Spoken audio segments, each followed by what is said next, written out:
नमो अरहंतारं नमो सिद्धारं नमो वारियारं नमो वज्रायारं नमो लोये सवसाहूरं शुद्धात्मानमनेकान्तं साधुमुक्तं मङ्गलम् वन्दे सन्दष्टिसिद्ध्यर्थं सन्दष्ट्यर्थप्रकाशकम् मंगलम भगवान वीरो मंगलम गौतम गणे मंगलम कुंद कुंदाध्यो जैन धर्मोस्तु मंगलम सर्वमंगल मांगल्यम सर्वकल्याण कारकम प्रधानम सर्वधर्माणां जैनम जयतु शासनम मंगलमय मंगल करण विकराग विज्ञान नमोता याते भई अरहंतादि महान तज्जयत परम ज्योति समम समस्त अनंत पर्याय दर्पण तले सकला प्रचलित पदार्थ मालिका यत्र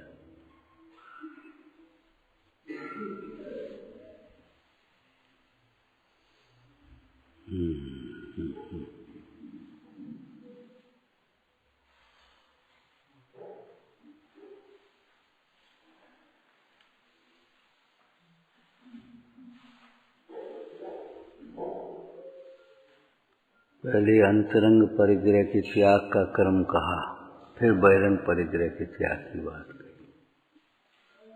अध्यात्म प्रधान शैली से कथन किए हैं,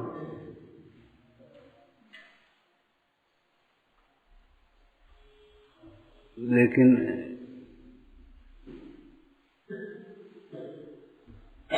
इन त्यागों में भी दो उपाय समझना। पंडित टोटोमल जी ने रागादिक मिटाने के दो उपाय लिखे, एक बुद्धिपूर्वक एक अबुद्धिपूर्वक। सो बुद्धिपूर्वक तो तथ्य विचार आदि है और अबुद्धिपूर्वक कर्म के उपशम आदि। बुद्धिपूर्वक तथ्य विचार आदि, तो वो कथन भी ध्यान में रखना चाहिए। बाह्य त्याग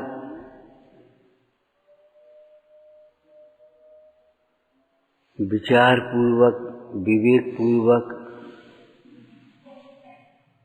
संकल्प पूर्वक होता है। संकल्प किया जाता उसका। एक बार अध्यात्म की चर्चा चल रही, बोले प्रतिमा तो भीतर प्रकट नहीं हुई, भीतर से आती प्रतिमा है श्रावकी, भीतर से नहीं आती है। भीतर से तब आएंगी जब बाहर के नियम होंगे, तब बाहर में तो उसके त्याग की प्रतिज्ञा की जाएगी। अनंतानुबंधी छूटने पर अन्याय छूटेगा, और नहीं, अनंतानुबंधी छोड़ने के लिए स्थूल अन्याय छोड़ना पड़ेगा पहले प्रयत्न पूर्वक।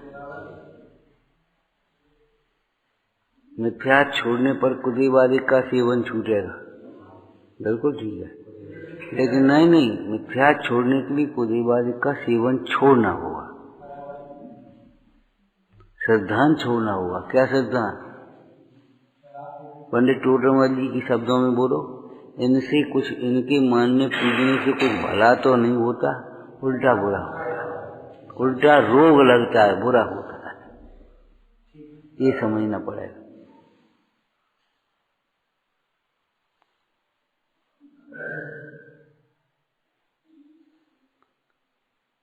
मिथ्या छोड़ना, मिथ्यात्व भाव। अब वो मिथ्यात्व में, मिथ्यात्व के निमित्त भी पहले छोड़ेंगे।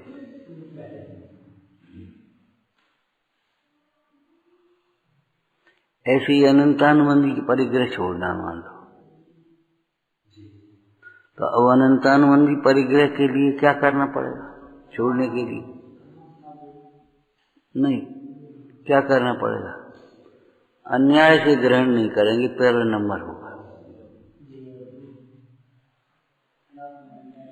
पंडित सदा सुखदास जी ने भी धनादिक से जो आसक्ति हटाने का जो प्रसंग लिखा है, उसमें लिखा प्रथम तो अन्याय से इसका धन अधिक ले लिया हो,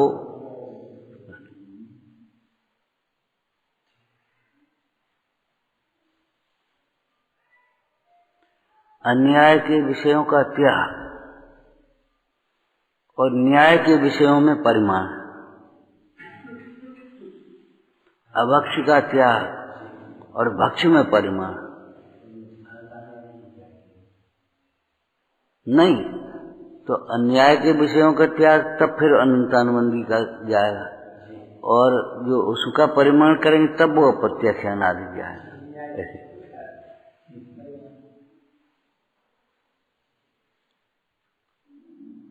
अब देखो दो प्रकार के त्याग कहे, एक यम रूप एक नियम रूप आजीवन, तो उसमें भी ऐसे ही समझना कि भाई उसका नियम यम थोड़े थोड़े समय के लिए थोड़ी छोड़ा जाता है।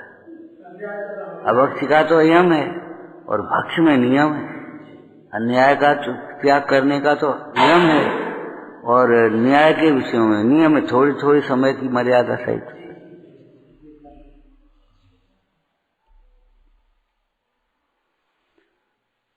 तो बुद्धिपूर्वक जो त्याग है, वो बुद्धिपूर्वक जो उपाय है वह तत्व विचार आदिक है।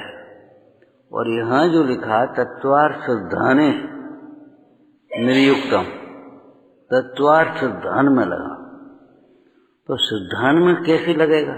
सिद्धांत तो जब स्वानुभव होगा तब प्रकट होगा कि नहीं, पहले जिन वचनों से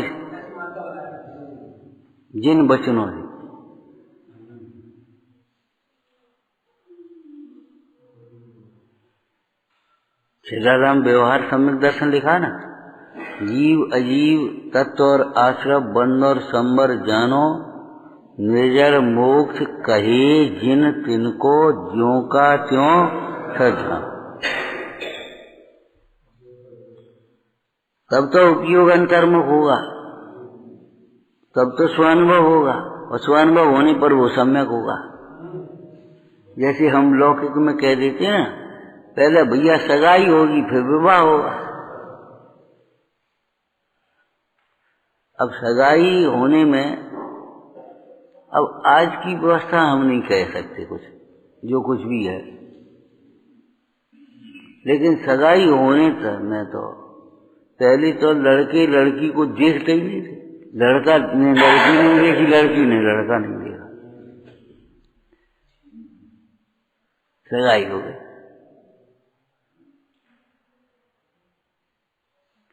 लेकिन सगाई होने पर भी विवाह होने का क्रम है, लेकिन बीच में नहीं हो पाए तो नहीं हो पाए, कोई विषय बन जाए, लेकिन वो विशेष है। किसी प्रसंग में कभी अपवाद, विशेष का अपवाद है, मुख्य रूप से सगाई हुई तो विवाह हुआ। ऐसे यहाँ तत्व निर्णय हुआ, तत्व विचार हुआ तो स्वानुभव होगा, सम्यक दर्शन होगा। पंडित जी ने ये सब लिखा, बहुतों को तो पुत्रादि की प्राप्ति होती है, किसी को न हो तो नहीं हो, लेकिन उपाय तो यही,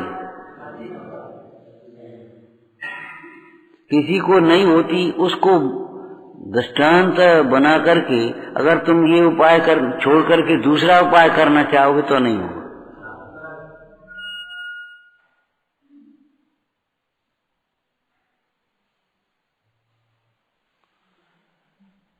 मतलब हमें श्रद्धान पूर्वक आगे बढ़ना विचार करने में। कैसे? तत्वों के स्वरूप को आगम के अभ्यास से, गुरुओं के उपदेश से सुना, समझा, फिर युक्ति के बल से निर्णय किया, नए प्रमाण से निर्णय कर लिया। अब निर्णय करने पर भी श्रद्धान होगा, ऐसा नहीं कि नहीं होगा, बात तो यही है।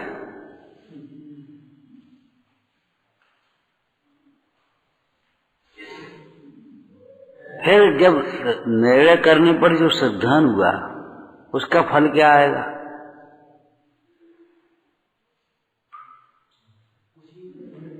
बताओ। निर्णय क्या हुआ जिन वचनों को सुनने से? क्या हम फालतू बाहर भटक रहे हैं? सुख तो भीतर है। हम फालतू बाहर भटक रहे हैं। बाहर भटकते भटकते तो अनंत काल में सुख नहीं मिला, अनादि से नहीं, और अनंत काल में नहीं मिलेगा।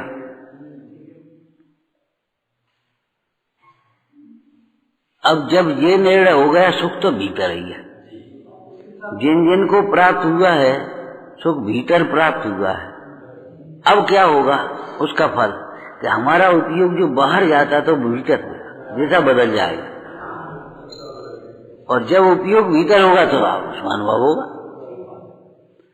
और जब तक अगर निर्णय ही नहीं हुआ तो फिर उपयोग भीतर कभी जाएगा नहीं। उपयोग भीतर जाएगा नहीं तो स्वानुभव होगा नहीं, स्वानुभव होगा नहीं तो फिर वो सुख का वेदन और प्रतीति कहां से आया है।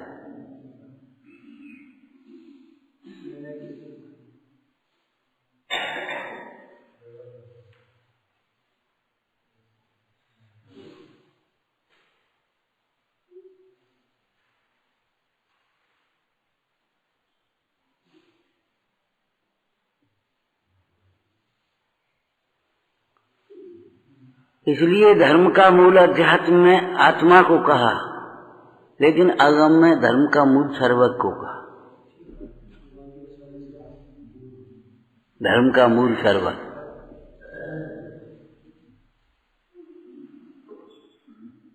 कल्पनाएं करना छोड़ो। कहा था ना, ये धर्म कोई काल्पनिक धर्म नहीं है, ये तो सर्वज्ञ प्रणीत धर्म है। और सर्वज्ञ भगवान ने स्वानुभव पूर्वक कहा है, उन्हें केवल ज्ञान में प्रत्यक्ष देखा। ये बात सर्वज्ञ के ज्ञान द्वारा प्रत्यक्ष देख करके कही हुई बात है। क्या संसार में कहीं सुख नहीं, कहीं सुख नहीं, और उपयोग भ्रमता रहता है। उपयोग भ्रमता रहता, और उपयोग जब तक बहिर्मुखी रहेगा तब तक स्वानुभव होने का प्रश्न ही नहीं। शेडाला जब स्वाध्याय किया था तब एक लाइन कही थी, काय सुनो भग मन थिरान। तो मन स्थिर करके सुने के सुने तो अब मन स्थिर हो। भाई स्थिर मन करके सुने कि जब सुनेंगे तब स्थिर होगा मन, कि पहले भी स्थिर करके सुनना पड़ेगा और फिर स्थिर हो जाएगा अपने आप। ऐसा क्रम है।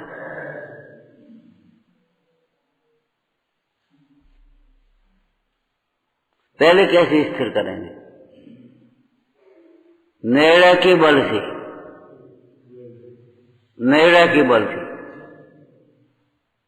और फिर स्वानुभव पूर्वक स्थिर होगा।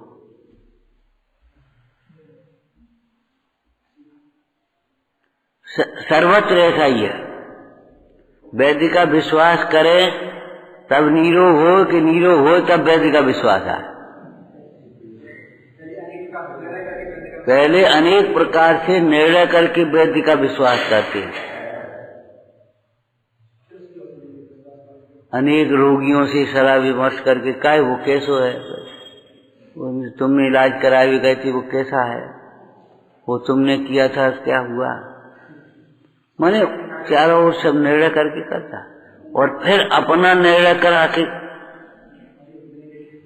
हाँ, बिना पूछे रोग बता रहा है, रोग का लक्षण बता रहा है, तो फिर उपाय बताएगा वो भी सही होगा। हमारे उपाय को गलत बता रहा, बिल्कुल सही। अगर सही होता तो हमारा रोग ठीक हो गया होता।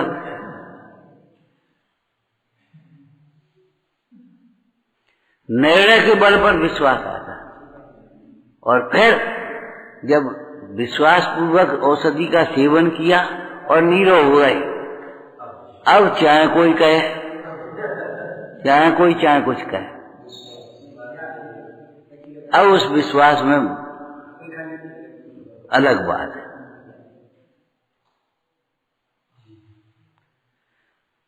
इसलिए तत्व निर्णय वाला जीव ही सम्यक्त्व का अधिकारी है। ये भी कहा तत्व निर्णय वाला जीव ही सम्यक्त्व का अधिकारी है। क्यों? क्योंकि निर्णय बिना उपयोग भटकता रहता है, बाहर रहता। अजमा देख लो में क्या हार है, देखने में क्या हार है? नहीं होगा तो नहीं होगा, देखने में हार क्या हार। एक दृष्टांत दिया था हार का। सीजन का समय चल रहा, व्यापार जोरों पर है और सेठ के लड़के से कहा है टिकट के पैसा हम देंगे, तू चल फलानी पिक्चर में। अब पैसा तो वो दे रहा अपनों का हार जाए। अरे व्यापार का हार जाए कि नहीं? लेकिन वो सेठ का बच्चा होशियार था, उसने कहा भैया तू टिकट के पैसा देगो और हर पूछता व्यापार को करेगा, दुकान में को बैठे, मुझे बता पहले।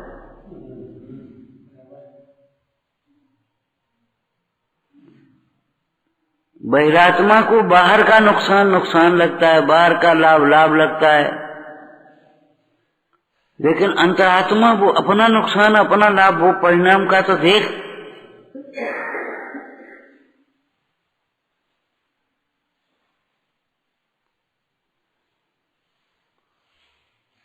तत्व निर्णय हुए बिना उपयोग अंतर्मुख होता ही नहीं है।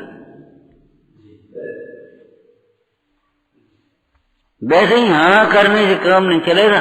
देह और आत्मा भिन्न भिन्न है, मैं देह से भिन्न आत्मा हूं, इसका निर्णय करो।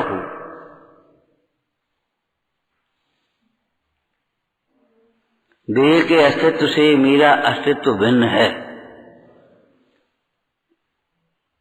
निर्णय करो इसका भिन्न है।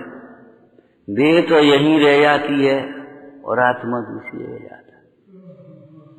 और देखो दूसरे धान में धान का छिलका अलग है, चावल अलग है, बिना अलग हुए कैसे हम समझें भाई? धान का छिलका अलग है और चावल अलग है। अब अलग तो हुआ नहीं अभी, तो हम कैसे समझें अलग है? कि सुनो ऐसा ही धान था और उसका छिलका अलग होकर के चावल निकला है, ऐसा ही था ना वो, उसका छिलका अलग होकर के चावल निकला है, तो इसमें से भी छिलका अलग होकर के चावल निकले।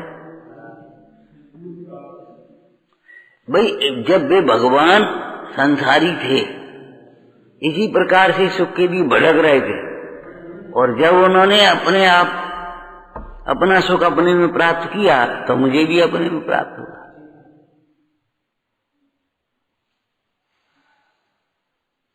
स्टैच्यू में या मुर्दा में और जिंदा में अंतर क्या? अगर आत्मा नहीं है तो निर्णय करो।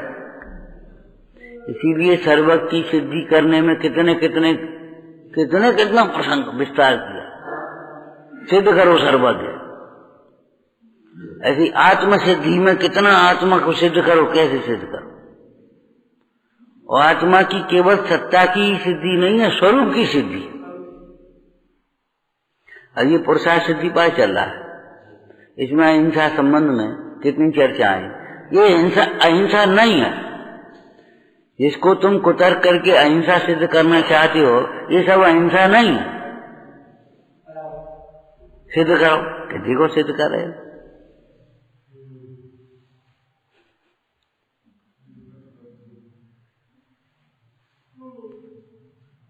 तो आगम के अभ्यास करते हुए तत्वों का निर्णय करना चाहिए। महावीर पुराण में से महावीर जयंती आ रही, हाँ महावीर जयंती आई है। उस दिन हम गए थे कबार, ये तो घोषणा हो रही थी, वो तो तब से धुन में आ गई। तो महावीर पुराण में से आप तत्वार्थ सिद्धांत करो, तत्वों का विचार करो। महावीर का चरित्र आत्मा के अनादि अनंतता का और देह की भिन्नता को सिद्ध कर रहा है कि नहीं? बता, वही जीव है कि नहीं? बोलो, वही जीव पूर्वा भील, और वही जीव मारीच में, और वही जीव सिंह की पर्याय में, और वही जीव और भवों में। देखो कितने भव हैं। ये भव भी भव रहित आत्मा को प्रसिद्ध कर रहे हैं। ये भव भी भव रहित आत्मा को प्रसिद्ध कर रहे हैं। किसके भव ये बताओ, क्या कहें। व्यवहार में जिसके वो भव कहता है, निश्चय नहीं कहता, उसमें भी भव नहीं है। इसीलिए निश्चय भूता आते हैं आश्रय करने योग्य। क्या कहा, जिसके ये भाव कहे जा रहे हैं उसमें ये भाव नहीं है। क्यों, भाव विनाशी है और भाव रहित भगवान आत्मा अविनाशी। कितने भाव, कितने भाव बीत गए संकल्प विकल्पों में। कितने भाव बोलो, एक के या के अनेक के, एक ही।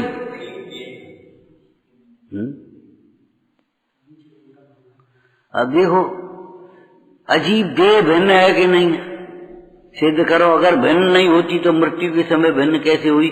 और इन भावों में कितनी बार देह बदली, कितनी बार देह।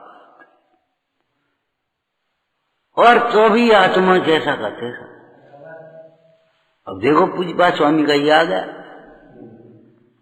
कि देह के जीर्ण होने से आत्मा जीर्ण नहीं होता, देह के नष्ट होने से आत्मा नष्ट नहीं होता, देह के उत्पन्न होने से आत्मा उत्पन्न नहीं होता। ये सब बात सिद्ध हो गई।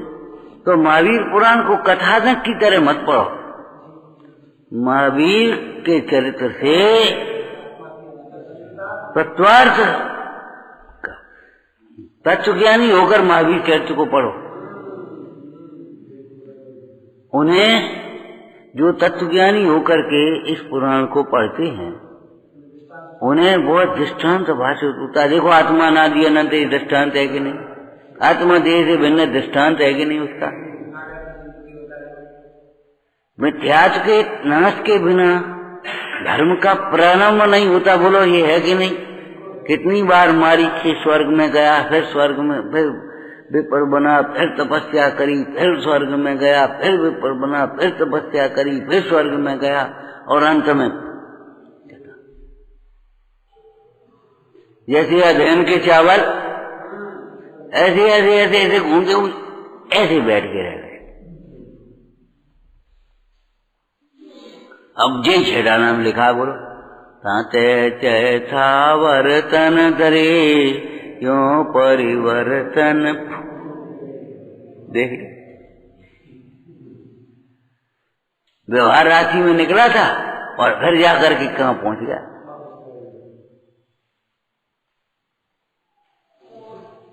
ऐसे खींचने से जो पतंग ऊंची हो गई है वो ऊंची मत समझ लेना।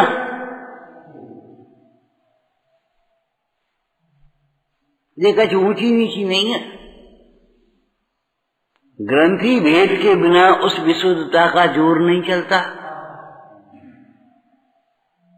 ग्रंथि भेद के बिना विशुद्धता का जोर नहीं चलता।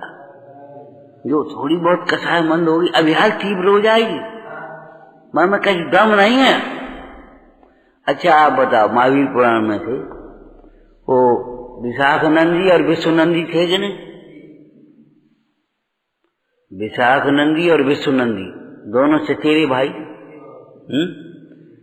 विशाखानंदी के मोह में विशाख भूति ने वह विश्वनंदी युवराज बना दिया था। पिताजी दीक्षा लेके चले गए थे विश्वभूति। तो विशाखानंदी ने एक उपवन बना दिया, बढ़िया सुंदर उद्यान बनवाया। तो उसको पसंद आ गया। किसको? विशाख भूति के पुत्र को, विशाखानंदी को। तो उसने कहा, पिताजी ये हमको दो। अब वो कह देता, भैया दोनों भैया भैया मिलके वहां रहो, खेलो कूदो, क्या बात है। या चलो भैया बेटा तुम जा दे रहे, ये छोटो है या दे तुम और बना ली, तुम्हारे और बना ली, आओ चाचा ठीक है कोई बात नहीं। लेकिन उसने छल किया, विश्वनंदी को युद्ध के माध्यम से बाहर भेज दिया और वो उद्यान उसको दे दिया विशाख नंदी। वे युद्ध से जब लौटे तो फिर वो छल किया हमसे, अब देखते हैं हम तो लड़ाई के लिए तैयार हो गए। अब लड़ाई के लिए तैयार तो बेचारा हार गया, थिरथिराने लगा, पेड़ पे चढ़ गया, पेड़ उखाड़ करके फेंक दिया। तो शरण में आकर के गिड़गिड़ाना, भैया भैया क्षमा करो। अब क्षमा के आगे कहा है, पसीज गया, पसीज गया और बैराग हो गया, धिक्कार है। अब चाचा को काम दिखाएं कि हम जब भाई से लड़ मरे इस उद्यान के पीछे, अब चाचा को काम दिखाएं। सुला कर जा करके दीक्षा ले ली। हमारा मतलब था थोड़ा सा बैराग परिणाम हुआ कि नहीं, संसार सार है और दीक्षा ले ली। अब दीक्षा के बाद वो फिर राज्य उसको मिल तो गया पिताजी, लेकिन पुण्य के परिणाम के बिना, न्याय नीति के बिना मिल भी आए तो नहीं रहेगा। विशाख नंदी पर दूसरे राजा ने आक्रमण कर दिया और उसको बेचारा भटक गया और उसने कब्जा कर लिया राज्य। विशाख बुद्धि तो दीक्षा ले गए, चाचा भतीजे दोनों, अब वो बेचारे दीक्षा ले गए। अब विश्वनंदी तपस्या करने लगे। विशाख नंदी वहां वैश्या के यहां, और ये अपने नियम लेकर के तपस्या में लगे। तो एक दिन निकले, चर्या के लिए जा रहे थे, आ रहे थे लौट करके, एक बैल ने टक्कर दी तो गिर गए। विशाख नंदी ऊपर से हंस रहा है, काहे तुमने तो पेड़ उखा दो तो खंबा उखा दो तो बल कहाँ गई, वो ताकत कहाँ गई तुम्हारी। अब जरा से बैल की धक्के में गिर गए। ओ जी एकदम क्रोध आ गया। तो बता, क्रोध ने सारी तपस्या को भंग कर दिया कि नहीं? ये कहने का ये कहने का अब इनमें से आश्रव ये हैं और मिथ्यात्व के त्याग के बिना इनका राग आदि का त्याग नहीं होता। इन सब तत्वार्थों को पढ़ो, कैसे पढ़ो, कैसे पढ़ो बोलो। आज तुम्हारी मंद हो गई, कल फिर तीव्र हो जाएगी। मन में कोई दम नहीं।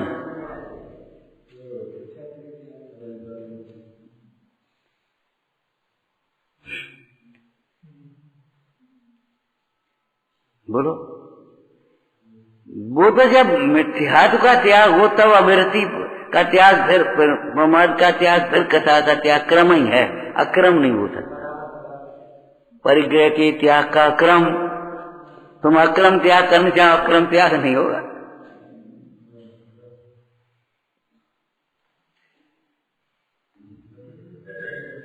अच्छा, लोक व्यवहार में भी कोई अन्याय का त्याग न करे और न्याय के विषय में प्रमाण कर ले तो हंसी होगी और क्या। अन्याय तो छोड़ते नहीं। जैसे कोई आलू नहीं खाए और होटल पे जाके बैठ जाए और वो कहे भाई भैया हम आलू नहीं खाए, तो क्या आलू मत ले। लेकिन ये बताओ आदमी क्या कहे हो, जब तुम आलू नहीं खा दो तो जब होटल पे काय को आके बैठ गए।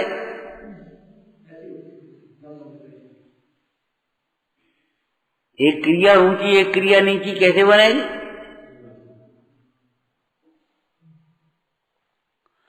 तो पुराणों को तत्वार्थ, पुराणों में से तत्वार्थ निकालना,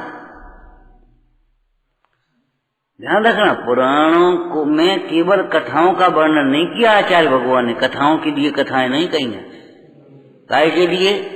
जीवों को तत्वार्थ दान कराने के लिए, मोक्ष मार्ग में लगाने के लिए, माने तत्वार्थ दान कराने के लिए, उसकी प्रतीति कराने के लिए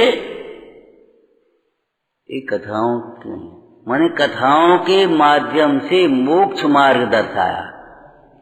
कथाओं के माध्यम से क्या दर्शाए हैं? तत्व दर्शाए। खाली कथा नहीं कही है, कथा के माध्यम से वे मुनराज के दर्शन करने गए। अब मुनराज का दर्शन हुआ, फिर मुनराज ने उपदेश दिया। तो काय का उपदेश दिया बताओ? काय का उपदेश दिया?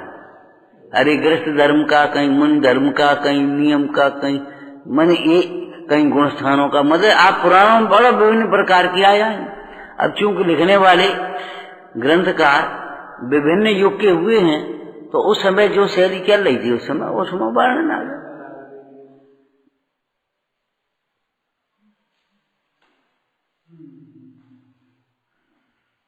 चरणान योग में अकेला क्रियाएं नहीं वर्णन किया, क्रियाओं के माध्यम से तत्व कहे।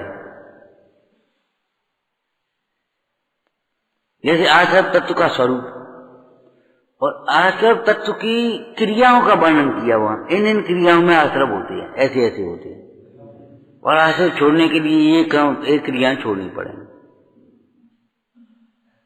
जैसे तुम लोग करते हो जब में बैठना, हमें जब में बैठने तो ये नियम लेने पड़ेंगे तुम्हें। हमें एजेंसी लेना है तो हमें एजेंसी ये नियम लेने पड़ेंगे भैया तुम्हें, और इतना जमा करो, इतना ये करो, नियम होते हैं ना, ऐसे यहां भी। तो तत्वार्थ श्रद्धाने इस प्रकार से अभ्यास करो जिस प्रकार से तुम्हें देह और आत्मा की भिन्नता भाषित हो जाए। अवक्ष भक्षण, देखो मांस भक्षण से बक राजा की क्या दशा हुई। जुआ से कोई शौक नहीं था, रोज नहीं खेल रहे थे, लेकिन फिर भी युधिष्ठिर जुआ में बैठ गए तो कहां पर कितनी कितनी आपत्तियां आ गई। मैं तुम खेल खेल में भी इन व्यसनों का सेवन मत करना।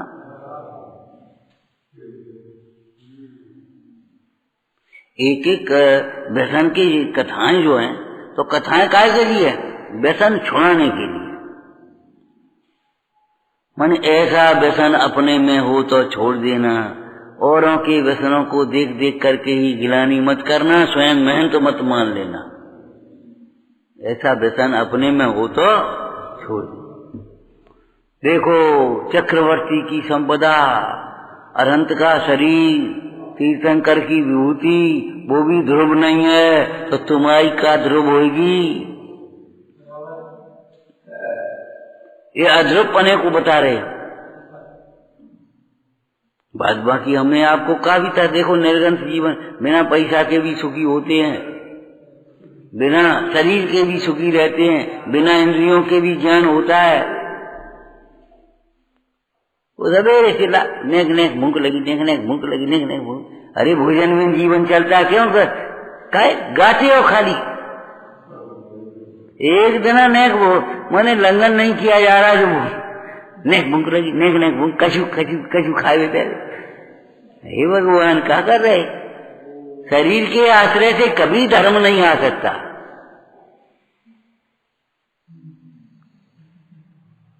कहाँ लगी, किसको लगी, कैसे लगी, क्यों लगी? बोलो।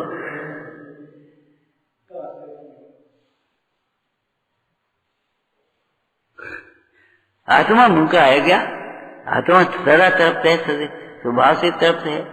और आत्मा के आश्रय बिना भूख मिटेगी भी नहीं। खाओ तुम कितो खाओगे, कितना खाया अब तक अगणित जित द्रव्यों से, भूख न मेरी शांत हुई। तो तत्वार्थ धने निर्युक्तम, आप कथाएं पढ़ो, चाहे क्रियाएं पढ़ो, चाहे कर्णन योग पढ़ो, जो कुछ है द्रव्यान योग पढ़ो, लेकिन तत्वार्थ नए विभाग है, शैली अलग अलग है। स्थूल बुद्धि जीवों के लिए, सूक्ष्म बुद्धि जीवों के लिए, ढीठ जीवों के लिए कर्म का भय दिखाकर जरूरी था उसको। अरे हम ही कह रहे थे ना कल, बोलो क्या तुम गंदगी में पड़े रहते हो, गंदगी में ही पैदा हो जाओगे। अब ये कर्णन योग का कथन है कि वो कहीं और है? बताओ भाई, कर्णन योग का कथन है, ऐसे आचार्य भगवंतों ने किया। तुम ज्ञान में अंतराय करते हो, ऐसी पर्याय मिलेंगी या अक्षर के अनंतम भाग ज्ञान रह गया, सो भी का सोच समझ नहीं पाओ। तुम्हें सोचने समझने की शक्ति नहीं मिली और अपन मिली है और एकाएक नहीं सोचोगे, नहीं समझोगे तो फिर क्या होगा? संगी बजाओ, सैनी होके भी और असैनी होगा। तो विचार करना चाहिए। तत्वार्थ अभ्यासे निर्युक्तम के तत्वार्थ श्रद्धाने निर्युक्तम, ये बताओ। हम ये पूछ रहे क्यों? तत्वार्थ श्रद्धाने निर्युक्तम के तत्वार्थ अभ्यासे निर्युक्तम। अरे श्रद्धान में ही हमें जुड़ना है। कहाँ जा रहे ये शिकार जी? जो हमारा अभ्यास है वो अपने श्रद्धान को उदित करने के लिए और श्रद्धान को पुष्ट करने के लिए, और श्रद्धान पूर्वक ही हमारा अभ्यास चल रहा, बिना श्रद्धान के नहीं। जिन वचनों के वो करम जिन्होंने ये वचन कहे हैं उनकी श्रद्धा भी झूठ नहीं कहेंगे। नान्यथावादिनो जिना, जिनेन्द्र भगवान अन्यथावादी नहीं है। रेवती रानी जैसी अमूल दृष्टि क्यों? तीर्थंकर 24 होते हैं तो हो गए, 25 में आ कहां से गया? चलो देख आओ, हर्ष का है। लाभ क्या है पहले जी बताओ? हर्ष। लाभ न होना ये भी नुकसान ही है। एक व्यक्ति 5 लाख रुपया मान लो थे, 5 लाख रुपया आज की भाषा बोल गए और वो रखे रखा। नुकसान क्या है कि उसमें वो रखा रहा। अगर इस लाभ को, इस 5 लाख को व्यापार में लगा देता तो कितना लाभ होता? ये नुकसान नहीं है।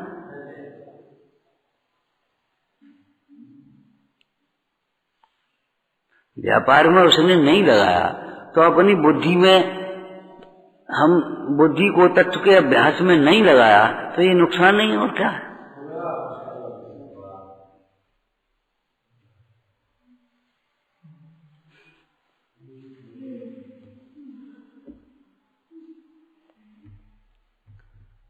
तत्वार्थ धने निर्युक्तम, जिन्हें परिग्रह त्याग की भावना है उन्हें तत्वार्थ धन पर ही है, पर कभी अपना नहीं हो सकता। जो जीव पुद्गल हो या पुद्गल प्राप्त हो जीवत्व को, तो तू तभी मेरा कह सके है मेरा पुद्गल द्रव्य को। अगर वो पुद्गल जीवत्व को प्राप्त हो जाए या जीव पुद्गल को प्राप्त हो जाए तभी तो कह सकता है ये मेरा है। अब जब होता ही नहीं। सर्वज्ञ भगवान के ज्ञान में तो ये कहा क्या? सर्वज्ञ ज्ञान विषय सदा उपयोग लक्षण जीव है, वो कैसे पुद्गल हो सके जो तू कहे मेरा। कैसे कहे?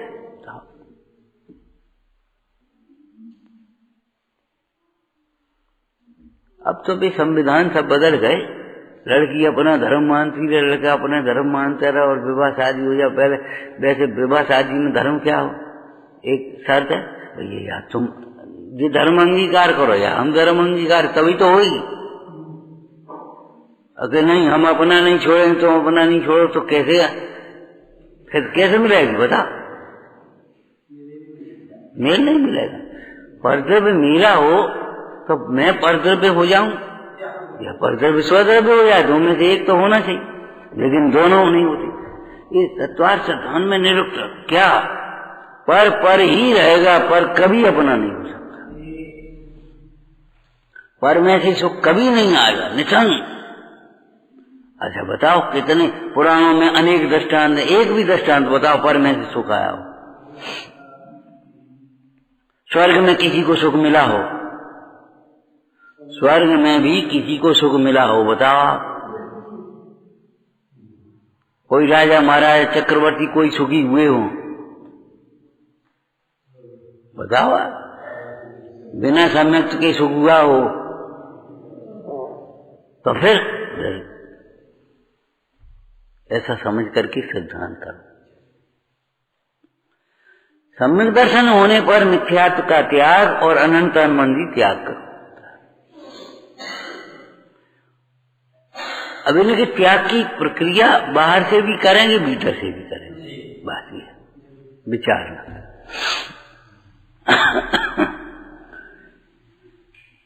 सहजानंदी शोध स्वरूप अविनाशी में आत्म स्वरूप, आनंदी अविनाशी में आत्म स्वरूप।